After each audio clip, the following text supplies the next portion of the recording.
अस्सलाम वालेकुम स्टूडेंट्स। आज जो है मैं इंशाल्लाह चैप्टर 9 और चैप्टर 11 जो है इसके एमसीक्यूज करके इसको ख़त्म करेंगे।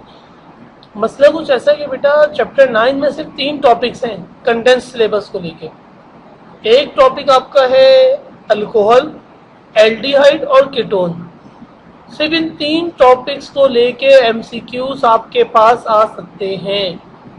अगर प्रीवियस पेपर्स को देखा जाए तो चैप्टर नंबर 9 और चैप्टर नंबर 11 से एमसीक्यूज ना होने के बराबर पूछे जाते हैं। मसलन 1, 1, 2, 2, बस 2 नंबर से ज्यादा एमसीक्यूज इस चैप्टर से नहीं आते थे। लेकिन अब आपने करना क्या है, कुछ चार्ट्स बनाने पड़ेंगे जिससे एमसीक्यूज आपको याद हो जाए। मिसाल के तौर पे चैप्टर नंबर 9 में अल्कोहल, एल्डिहाइड और कीटोन, इनके जो फंक्शनल ग्रुप होते हैं आपको उसका चार्ट बनाना पड़ेगा कि भाई alcohol functional group OH, aldehyde functional group double bond O, C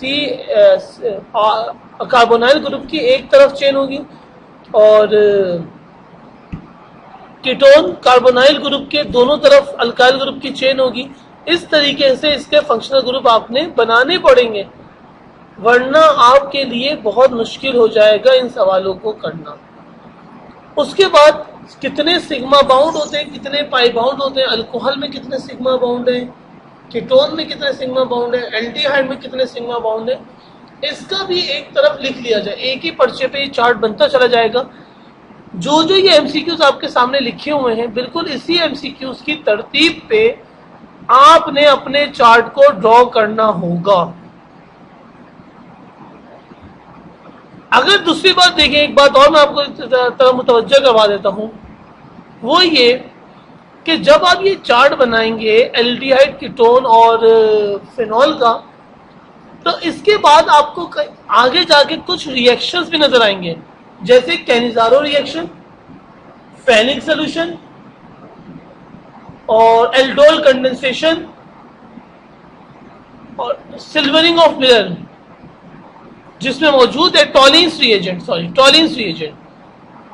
तो इन सबके फार्मूलाज, इन सबकी इक्वेशंस, किसके अंदर कौन सा रॉ मटेरियल, कौन सी चीज इस्तेमाल हो रही है, ये सब आपको पता होना चाहिए। अच्छा, इसमें काम ज्यादा लंबा नहीं है, काम बहुत छोटा, बहुत ही मुनासिब सा है। वो ये कि सिर्फ 1 या 2 चार्ट बनाने इसके, लेकिन 2 से 3 नंबर आप अपने, 2 नंबर तो लाजमी आप एमसीक्यूज अपने बलबूते पे कर लोगे। अब जैसे नंबर 1 एमसीक्यूज लिखा हुआ है जो 2017 में आपसे पूछा गया, in acetone the number of bonds are, acetone के अंदर नंबर ऑफ बॉन्ड कितने होते हैं। तो सबसे पहले एसीटोन को डिस्कस कर लेते हैं कि एसीटोन होता क्या है।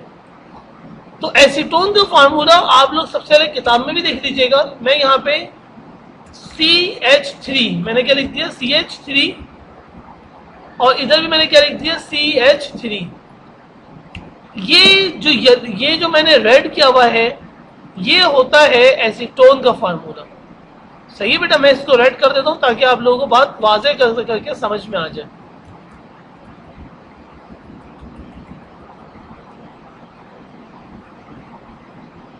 सही है, ये जो मैंने फार्मूला बनाया है ये होता है किसका, एसीटोन का फार्मूला। सही है। अब इस एसीटोन के फार्मूले में कितने सिग्मा बाउंड है और कितने पाई बाउंड है,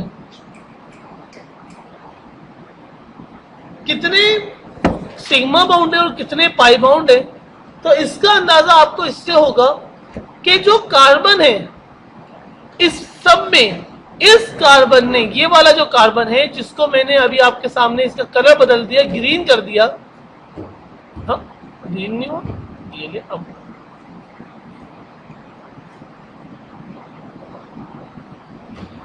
ये कार्बन कितने H के साथ, 3 H के साथ 3 ये हो गए। इस कार्बन ने 3 H के साथ यहां पे बॉन्ड बनाया, 3 और 3 6, और कार्बन कार्बन के दरमियान 6 और 1 7, 7 और 1 8, 8 और 2 10, टोटल 10 बॉन्ड बन रहे हैं। लेकिन अगर मैं सिग्मा बाउंड और पाई बाउंड को अलग करूं तो जो फर्स्ट बाउंड होता है वो सिग्मा, और जहां पे डबल बाउंड होता है उसका जो दूसरा बाउंड होता है डबल बाउंड का, वो पाई कहलाता है। तो अगर सिग्मा बाउंड को देखा जाए तो 3 और 3 6, 6 और 1 7, 7 और 1 8, 8 और 1 9, 9 सिग्मा बाउंड है और एक कौन सा है भाई इसमें पाई बाउंड है। तो आंसर क्या आ जाएगा 9 sigma bound and 1 pi bound. सही बेटा। एसीटोन कीटोन के ग्रुप में जहां पे कीटोन लिखा हुआ वहीं पर एसीटोन आपको लिखा हुआ नजर आ जाएगा। दूसरा क्या, this is the general formula of ketone. इसमें से वो कौन सा फार्मूला है जो कीटोन का है? तो भाई ये पहला वाला फार्मूला है जो सबसे नंबर 1 पे लिखा हुआ है, ये फार्मूला कहलाता है आपका फॉर्मल्डिहाइड। अगर दोनों तरफ कार्बोनाइल कार्बन के आर आ जाए तो ये एल्डिहाइड, ये एसिटिक एसिड का होता है और ये ईथर्स का होता है।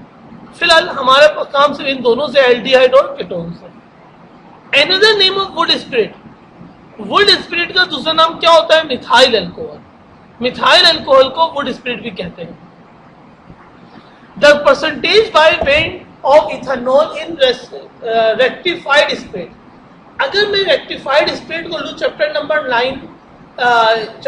9 में फर्मेंटेशन है, फर्मेंटेशन ऑफ मोलेसिस और स्टार्च में है ये टॉपिक, तो 90 to 95% जो है वो रेक्टिफाइड स्पिरिट में इथेनॉल मौजूद होता है। याद करने की बात है। दरअसल एक स्टूडेंट ने मुझे बताया है कि सर आपने फर्मेंटेशन वाला टॉपिक हमें नहीं पढ़ाया ना, तो मैं इंशाल्लाह कल के दिन मंडे वाले दिन फर्मेंटेशन ही पढ़ाऊंगा आप लोगों को। Number 5, glycerol is trihydric alcohol.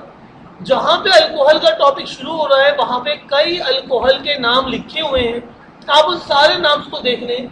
तो ग्लिसरॉल जो है वो कहलाता है ट्राईहाइड्रिक अल्कोहल, मतलब जिसके 3 तरफ OH ग्रुप लगे हुए होते हैं उसको कहते हैं ट्राईहाइड्रिक अल्कोहल। इसके बाद मैं चैप्टर नंबर 11 को भी अभी आज करवा के खत्म कर रहा हूं क्योंकि इसके अंदर चैप्टर्स में से ज्यादा नहीं पूछा गया। चैप्टर नंबर 11 में सिर्फ 3 हेडिंग्स हैं, एक गिलास, प्लास्टिक और फर्टिलाइजर्स।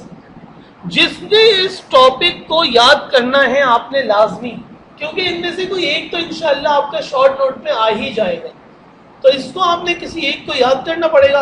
आपको बल्कि तीनों ही याद करने चाहिए। जब आप ये तीनों याद कर लेंगे तो आपका एमसीक्यूज खुद ब खुद ही सॉल्व होने लगेंगे। MCQs number 1, the green colour of glass is due to the presence of Cr2O3। अगर ग्रीन कलर का आया है तो व्हाइट कलर का, पर्पल कलर का, रेड कलर का कोई सा भी आ सकता है। तो किताब के अंदर एक पैराग्राफ लिखा हुआ है, उस पैराग्राफ को आप लोग चार्ट बना लें कि अगर रेड कलर है तो इस फार्मूले से आता है, ग्रीन है तो इस फार्मूले से आता है, पर्पल है तो इस फार्मूले से आता है। This acid is used for itching of गिलास। इसमें से वो कौन सा एसिड है जो गिलास के ऊपर इचिंग करना मतलब डिजाइन बनाने के काम आता है? तो वो हाइड्रोफ्लोरिक एसिड है, HF है। इसके बाद 2 रहेगा, saponification result in the formation of. तो ये नंबर 4 वाला हमारे सिलेबस का हिस्सा, नंबर 3 वाला हमारे सिलेबस का हिस्सा नहीं है, तो मैंने इसको यहां से डिलीट कर दिया। The imparts red colour of गिलास, जिंक ऑक्साइड। जो रेड कलर आता है किस वजह से आता है बेटा? Zinc oxide. भाई कलर आप लोगों को एट द एंड याद ही करना पड़ेगा, लेकिन इसके अंदर फर्टिलाइजर्स के एमसीक्यूज नहीं है जो कि इंपॉर्टेंट रखते हैं अपनी जगह पे। तो आप फर्टिलाइजर्स के जो एमसीक्यूज हैं उनकी भी थोड़ी बहुत तैयारी कर लीजिएगा। सही है, मेरी बात यहीं पर खत्म होती है और नेक्स्ट क्लास से हम लोग इंशाअल्लाह चैप्टर नंबर 9 का एक टॉपिक रह गया फर्मेंटेशन, वो मैं करवा दूंगा ऑनलाइन आपको, और उसके बाद फिर हम दोबारा से 100 एमसीक्यूज करेंगे जो ऑर्गेनिक बेस होंगे।